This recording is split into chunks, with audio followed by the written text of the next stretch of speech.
സാറേ, കാസർഗോഡ് എത്ര നല്ലൊരു നാടല്ലേ. എത്ര ഭാഷകൾ, എത്ര സംസ്കാരങ്ങൾ. ഇപ്പോൾ ചന്ദ്രഗിരി പോലെ എത്ര കോട്ടകൾ. നാടൊക്കെ നല്ലതാണ്, പക്ഷെ ഇവിടുത്തെ ജനങ്ങളുടെ ജീവിതം അത്ര നല്ലതല്ല.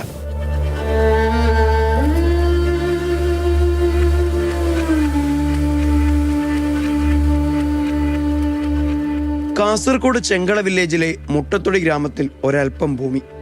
ഇതായിരുന്നു ഈ വൃദ്ധന്റെ ജീവിതത്തിലെ ഏറ്റവും വലിയ സ്വപ്നം. ആയുസിന്റെ പകുതിയും ഈ മനുഷ്യൻ അധ്വാനിച്ചത് ഈ തുണ്ടുഭൂമിയിൽ ഒരു കൊച്ചുകൂര പണിയാനാണ്. ഒടുവിൽ സ്വന്തമായ ഒരു വീട് നിർമ്മിക്കാൻ തുടങ്ങിയ ദിവസം മുതൽ പട്ടയം ലഭിക്കുന്നതിനായി ഈ മനുഷ്യൻ കാസർകോട്ടെ സർക്കാർ ഓഫീസുകളിലേക്ക് യാത്ര തുടങ്ങി. ആ യാത്ര ഇപ്പോൾ 20 വർഷത്തിലെത്തി നിൽക്കുന്നു. ഇയാൾ വെറും കൈക്കൂലിക്കാരനാണ്. ഐസ് എന്ന് പറഞ്ഞൊരു ഒരു മെമ്പർ ഇതുണ്ടായിരുന്നു, അവിടുത്തെ വില്ലേജ് ഓഫീസർ ഉണ്ടായിരുന്നു. പിന്നെ വേറെ നല്ല പേരുന്ന മരിച്ചുപോയില്ലേ. അപ്പോൾ രണ്ടാളിങ്ങനെ ശരിയാക്കാന്നും പറഞ്ഞിട്ട് ഇങ്ങനെ നീട്ടിക്കൊണ്ടുപോയി ഒന്നും ചെയ്തില്ല കടലാസ്. അവസാനം കടലാസ് അവിടെ തന്നെ ഉണ്ടെന്ന് അറിഞ്ഞതിന് ശേഷം പിന്നെ വേറെ ആൾക്ക് കാശ് കൊടുത്തിട്ട് കൈക്കൂലി കൊടുത്തിട്ടാണ് ഇടുന്ന് കടലാസ് വില്ലേജിലേക്ക് എത്തിച്ചു. പിന്നീട് താലൂക്ക് ഓഫീസിലും വില്ലേജ് ഓഫീസിലും പലതവണ ബന്ധപ്പെട്ടപ്പോഴും കിട്ടിയ മറുപടികൾ പരസ്പര വിരുദ്ധമായിരുന്നു. സംസാരിച്ച് ലേശം ഒന്ന് ഉടക്കിയതിന് ശേഷം പിന്നെ ഞാൻ പഠിപ്പിക്കുമെന്ന് പറഞ്ഞിട്ട് അയാൾ പേപ്പർ ഒരു ചെറിയ കേസൊക്കെ ആയെന്ന് പറഞ്ഞില്ലേ, ആ പേപ്പർ തന്നെ എവിടെയോ കാണാതാക്കി. പിന്നെ കുറേ കാലം പേപ്പർ കാണുന്നില്ല.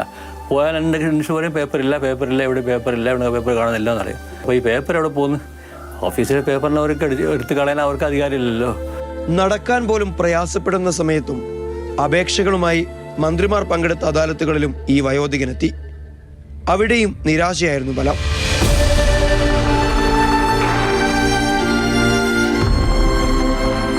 ആറ് കൊല്ലം മുമ്പ് സ്കൂട്ടറിൽ പോകുമ്പോൾ ഒരു വണ്ടി ഇടിച്ചിട്ട് ആക്സിഡൻ്റായി 5-6 കൊല്ലം മൈല് മുടങ്ങി ഇടത്തെ കാലിന്. സ്ട്രോക്കായിട്ട് ഇപ്പോൾ 1.5 കൊല്ലമായി. ഇപ്പോൾ അതിൻ്റെ ചികിത്സ ഇപ്പോൾ നടന്നുകൊണ്ടിരിക്കുകയാണ്. ഇപ്പോൾ ശരിക്കും നടക്കാനും പറ്റാത്ത അവസ്ഥയായി. പിന്നെ ഈ കഥപ്പ് ഹാർട്ടിൻ്റെ അതുണ്ട്, മൂത്രത്തിൻ്റെ ബുദ്ധിമുട്ടുണ്ട്, എല്ലാ അസുഖങ്ങളും. 73 വയസ്സായി.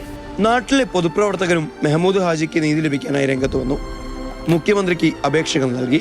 ഒരു മെമ്പർ എന്ന നിലക്കും അതിനു മുമ്പ് ഒരു പൊതുപ്രവർത്തകൻ എന്ന നിലക്കും ഒരുപാട് അപേക്ഷ നൽകിയിട്ടുണ്ട്.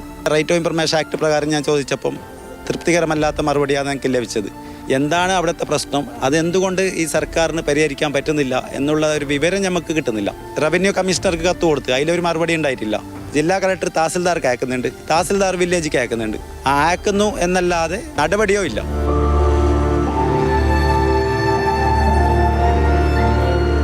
എന്തിനും ഒരു കാലത്തിനും മുന്നോട്ട് പോകാൻ പറ്റാതെ സ്ഥലത്തിന് പട്ടയിലായിരിക്കുമ്പോൾ ഒന്നും നടക്കൂലല്ലോ. എങ്ങനെയെങ്കിലും ഒന്ന് കിട്ടിക്കഴിഞ്ഞാൽ വലിയ ഉപകാരമായിരുന്നു.